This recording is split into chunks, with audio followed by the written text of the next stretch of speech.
ቢስሚላሂርራህማኒርራሂም አሰላሙ አለይኩም ወራህመቱላሂ ወበረካቱ። አንድ የምናገረው መልእክት ማደርሰው አለ። በነገራችን ላይ ዛሬ ዕለተ ጁምዓ ነው። ጁምዓ ሙባረክ ብያለሁ። ለመላ እህትና ወንድሞቼ እስልምና ተከታዮች በሙሉ መናገርና ማድረስ የምፈልገው መልእክት ምንድነው? ምንድነው የሰው ልጅን የሚያጨናንቀው? ምንድነው ሀሳብ ውስጥ የሚከተው? ምንድነው በሀሳብ አስፓልት ምንም ሲሻገር የትም ሲጓዝ ከሀሳብ ጋር እጅ ለእጅ ተያይዞ የሚጓዝበት ምክንያት ውስጥ ምንድነው? አንድ ባለው ነገር ያለ መብቃቃት ነው። የኑሮ ጉዳይ አሳስቦት ነው። የኑሮ ጉዳይ አሳስቦት ነው ለሚለው ጥያቄ እዚሁ ጋር መልሼላችሁ ልለፍ። አላህ ሱብሃነሁ ወተዓላ እኛን ሲፈጥረን ምንም በልተን ምን ጠብተን ምን አድርገን ምን ለይተን ተርተን ምን ደግሞ ለብሰን ምን አድርገን ምን ነገሮችን አሳልፈን ምን ኸይር ነገር ሰርተን ምን ክፉ ነገርን ተግብረን እንደምናልፍ ሁሉ እቺ ነገር ተከትባለች። ላነሳት የፈለኩት ነጥብ ማነው? እቺ ነገር አንዘናጋ።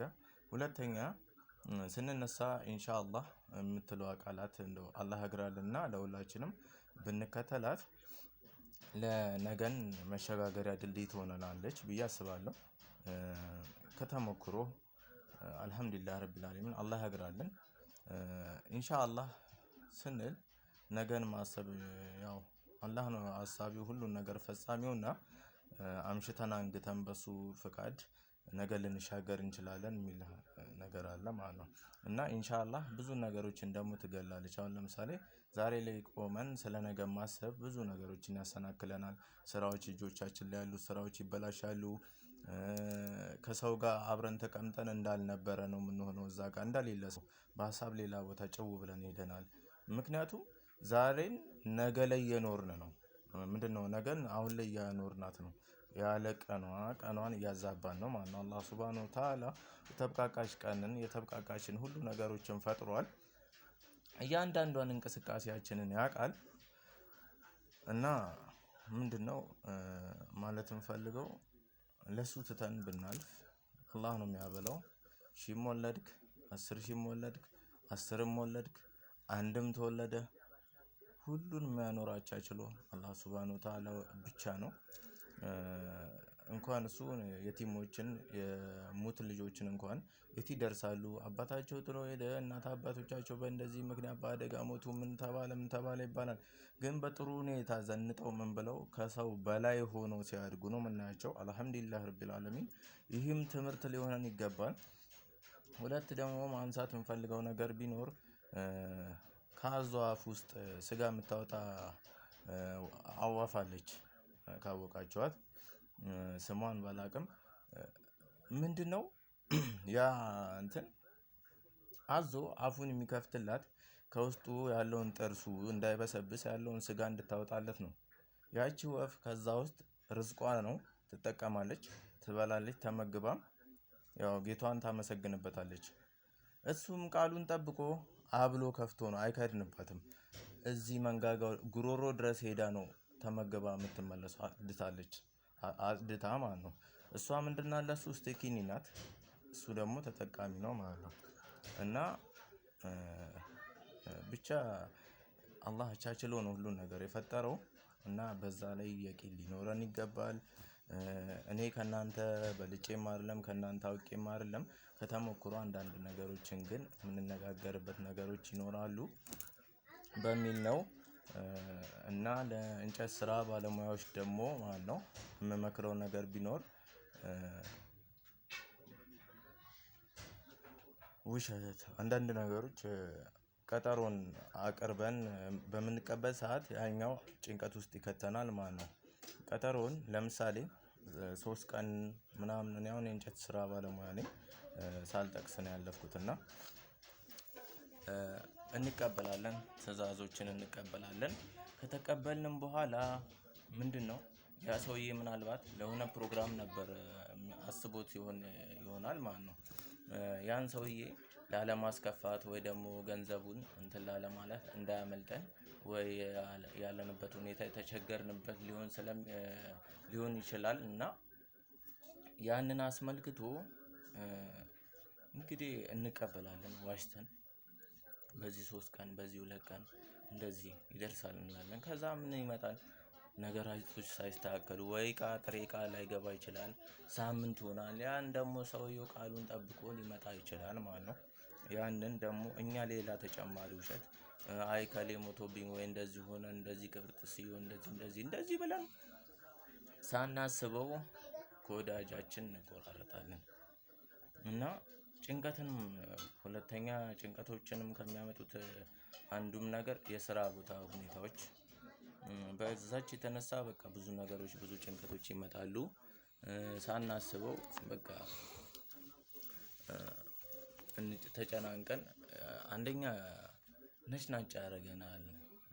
በቃ ጥሩ ስነ ምግባር አይኖረንም። አህዋላችን ሁሉ ይቀየራል። እዛ ጋር ቆመን እኛ ሌላ ቦታ ነን በሀሳብ ስራዎች ይበለሻሹብናል። በቃ ለዛች ቀን ለማድረስ ስንል ብዙ ስህተቶችን እንሰራለን።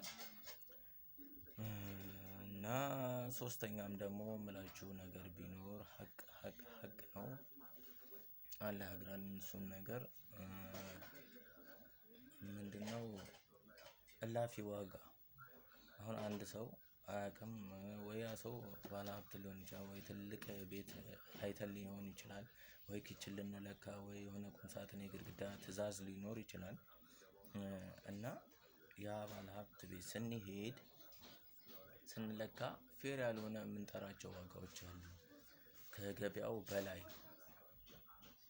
ያ ሰው ወይ በመተዋወቅም ሊሆን ይችላል። ግን ያልተገባ በቃ የማያቸው ነገሮች አሉ። ከገበያው በላይ እንጠራለን። ዋይ ይሄን ነገር የሚሆንበት ምክንያት እኔ እንጃ አላውቅም። ያ ሰውየው ራሱ በሚረዳው መልኩ ይረዳዋል። እኔ ግን ስረዳው አጉል ስግብግብነት ነው፣ ከሪዝቅም ያቆራርጣል ብዬ ነው የምለው ማለት ነው። እና አራተኛ ደግሞ መጥቀስ የምፈልገው ያው ያቺን አጠር አድርጌ ሁሉም የሚያውቅ ያውቃታል ባለሙያ። አራተኛው ደግሞ ምንድነው?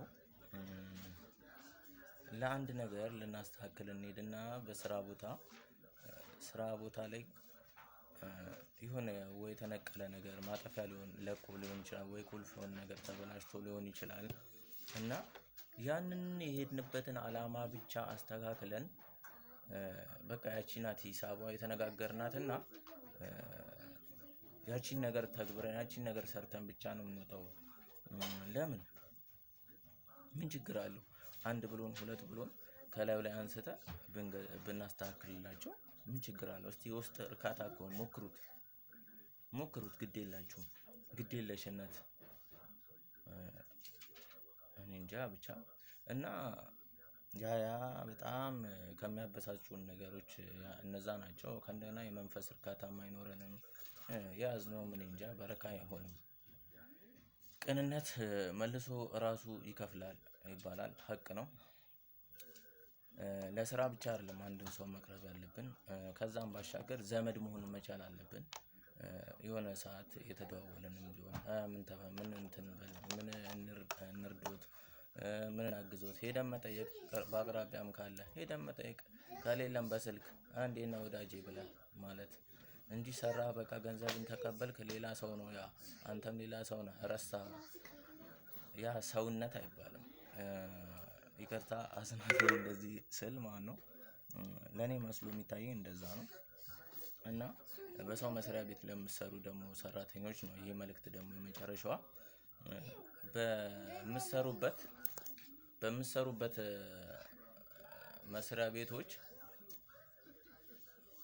መስሪያ ቤት ውስጥ ማለት ነው እቃዎች ተዘረክርከው የሆኑ ነገሮች ምናምን አጉል የሆኑ ድቅዳቄዎች ኤምዲኤፍም ሊሆን ይችላል የሚበላሽ ነገር ዝናብ እየመታው ማት የሆነን ጥለን የምንሄደው ነገር የሆነ ነገር ማናነሳው ያንን ሰው ያ ሰው እኮ ነገኛም እኮ የሆነ ደረጃ ላይ እንደርሳለን በዛ ሰው ቤት አንታሽም። እና ይህንን አስመልክቶ አደራ እላችኋለሁ። እባካችሁ ለራሳችሁ ለነገ ስትሉ ጥንቁቅ ሁኑ፣ ተማሩ፣ ተምራችሁ ለማለፍ ሞክሩ። በተረፈ ይብቃ። ሀሳቤን በዚህ መልኩ ስለተረዳችሁና ስላደመጣችሁኝ አላህ ያክብርልኝ። መልካም ጁምዓ ብያለሁ። ቻው፣ ሰላም አለይኩም ወራህመቱላሂ ወበረካቱ።